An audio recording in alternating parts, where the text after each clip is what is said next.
Naganap na ang press con ng Scary But Funny Family na siya ding first local comedy film ngayong 2015. Wang Fam, anong ganap?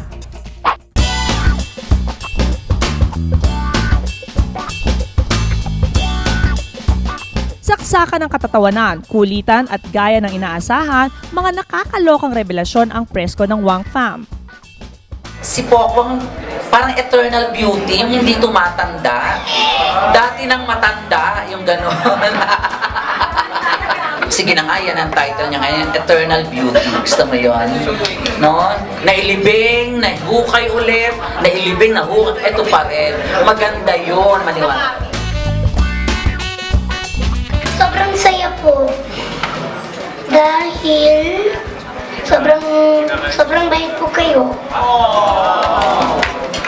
Bench, is this your first time to work with Andre in a movie? First time kayo nagkasama sa movie? Opo, ito po yung first time na nakatrabaho ko siya dito sa movie, na gumawa ng movie together, and kaya po napakasaya ko dahil yung role na ginawa namin is mag-ama rin. I guess we can say that naman, ako yung like, the comedy part kay Dad. Kasi kahit naman seryoso po ako, pinapagtawanan po ako ng mga tao. So I guess it's really in the genes talaga. Kumpleto talaga ang Wang Fam dahil bukod sa tawanan ay nagkaroon din ng iyakan. Mawa muna tayo ng bonggang-bongga sa pelikulang Wang Fam at siya nakakaloka. Super. Tignan po ako this year.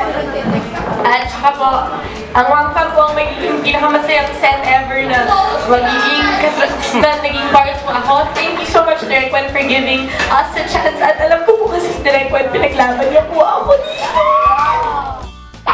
Isa sa mga major paandar noong Wang Fam press con ang nagbabalik pelikulang si Pokwang at kanyang mga exclusive revelations. Maraming blessings ang pinagpapasalamat ni Pokwang ngayon. Isa na dyan ay ang pagpayag ng kanyang mother studio na gawin ang Wang Fam. May naayos lang, pero finally, nagkasundo na rin. Ayun. Kasi gusto talaga ni Direk para kay Pokwang to. Kasi hodang 100 years ako maghintay kay Pokwang tong pelikulang to. Bongga din ang love life ni Pokwang. In fact, baka dumating daw ang kanyang partner sa premiere night ng Wang Fam straight from the US. Eh, syempre, happy-happy, di ba? Actually, yung premiere night, yun ang dating niya, pero hindi ko alam kung aabot siya. Sa sobrang in love ng kapamilya comedian, inamin niyang napag-uusapan na rin nila ng kanyang boyfriend ang pagpapakasal. Oo naman, meron ganon, pero syempre, tignan muna natin kung ano talagang...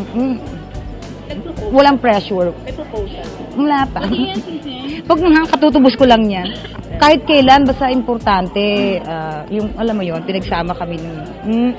walang dream wedding, kasabi ko nga, kahit na sa karinderya lang, basta yun, masaya kami, diba? Tsaka natupad yung pangarap. Ayun.